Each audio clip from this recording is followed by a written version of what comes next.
નાખવાનો। અમે તો સ્પષ્ટ કહી છીએ કે જાયગા ત્યાંથી સવાર જો તમારામાં તેવડ હોય, અમારું તો શાસન છે નહીં। હું ચેલેન્જ મારું છું કાંતિલાલ અમૃતિયાને ને ભારતીય જનતા પાર્ટીને, ભૂપેન્દ્રભાઈ પટેલને, તમારામાં તેવડ હોય તો મોરબીના ગેરકાયદેસર બાંધકામ જ્યાં છે તમામ ડિમોલ્યુશન કરવાનું ચાલુ કરો। એક રોડ ઉપર નાની કેબિન હોય, કોઈ નાનો માણસ પોતાના રોટલા ઘરના કાઢતા હોય, એની કેબિનો તોડી તોડીને તમે છાતી ફૂલાવાનું બંધ કરો। તમારામાં તેવડ છે? આવો હું તમને બતાવું। આટલા ગેરકાયદેસર બિલ્ડિંગો મોરબીમાં ઉભા છે, જ્યાં પાણીનો નિકાલ કાયદા વગરના કરીને કહે છે, જ્યાં પાર્કિંગની વ્યવસ્થા નથી અને બેખામ રીતે ખડકી દીધા છે, એ તોડો।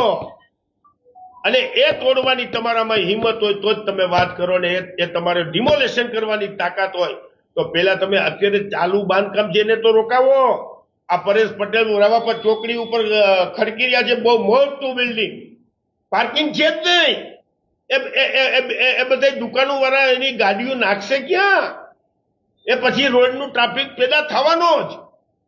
એનું સોલ્યુશન તમારે કરવાની તેવડો ને હિંમત હોય તો પેલું તો કામ અટકાવો ને બીજા જે કામ ખોટા થઈ ગયા છે ને બંધ